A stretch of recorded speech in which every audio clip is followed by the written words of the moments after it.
Robert Greenwald is with us, one of the really great guys out there, one of the brilliant I'm looking for a superlative that isn't a cliche, because Robert Greenwald is one of these people who really stands out so extraordinarily. A filmmaker, director, activist, founder of Brave New Films, bravenewfilms.org. Warcosts.com is his newest project, The Cost of War, Exposing America's War Profiteers. Robert Greenwald, welcome back to the program. Thank you, Tom. It's good to be with you. And the Twitter is... my name, Robert Greenwald. Robert Greenwald, okay, at Robert Greenwald. Okay, got it. Yes. And tell us about this project, Robert. Well, as you well know, Tom, and your listeners well know, because you've done an amazing job of helping all of us understand this, the costs of war have been ongoing for years and years. They're financial, they're moral, they're physical, you name it, and the costs have taken a terrible toll on us.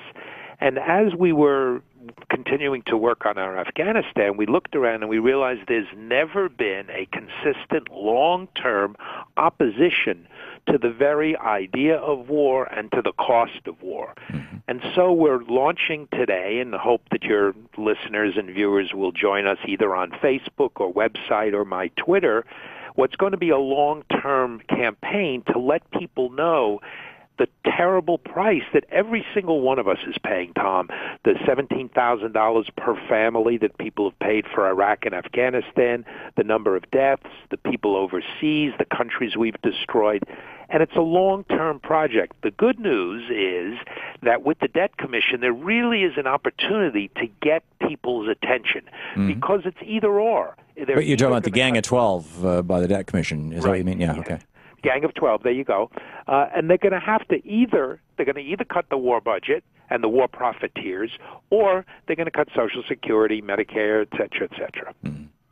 Or a little bit of both. But but John Kyle, who is a member of the Gang of 12, threatened to walk off if there was any discussion of cutting defense spending. This makes it seems to me, Robert Greenwald, even more important that we have citizen action and that we be putting pressure on people like Senator Kyle to say, and others on the Gang of 12 and their colleagues, frankly, any member of the House or the Senate and the President and the White House, to say our military budget is insane. I mean, we spend more money on military than every other country on earth combined. Our military budget has tripled since 1998. What the hell are we doing? Well, that's exactly right. It's an obscenity. And, I mean, Tom, and the listeners and viewers, think about the amount of waste that's in the military. We blindly accept $60 billion were wasted in the Iraq and Afghanistan wars. Can you imagine that number? Number one, what we could do with it? And can you imagine if that were somebody who was on welfare or somebody who maybe needed health care and they were stealing $100? There would be outcry, let alone $60 billion. So we really think there's an opportunity here, Tom, and again, it's only going to work with people like yourselves and your listeners and viewers saying no more. We're going to start now.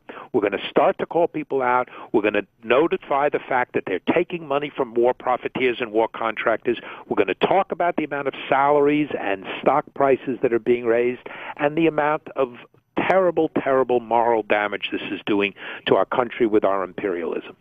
Robert Greenwald, back in the 1940s, when we were fighting against the Nazis and against Tojo in World War II, Franklin Roosevelt, well, actually Senator Harry Truman, got up and said it would be an obscenity if there were war profiteers.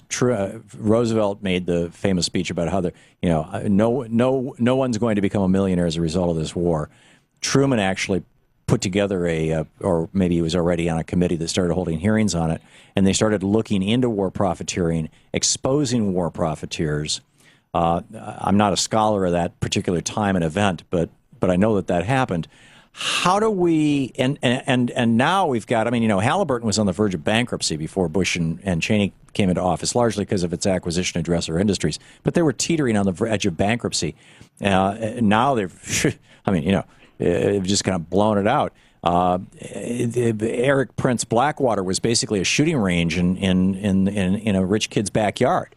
How do we bring America back to the point where the average citizen would think that it would be a normal and appropriate thing for Congress to hold a commission or hold hearings on who are the war profiteers and how do we call them out?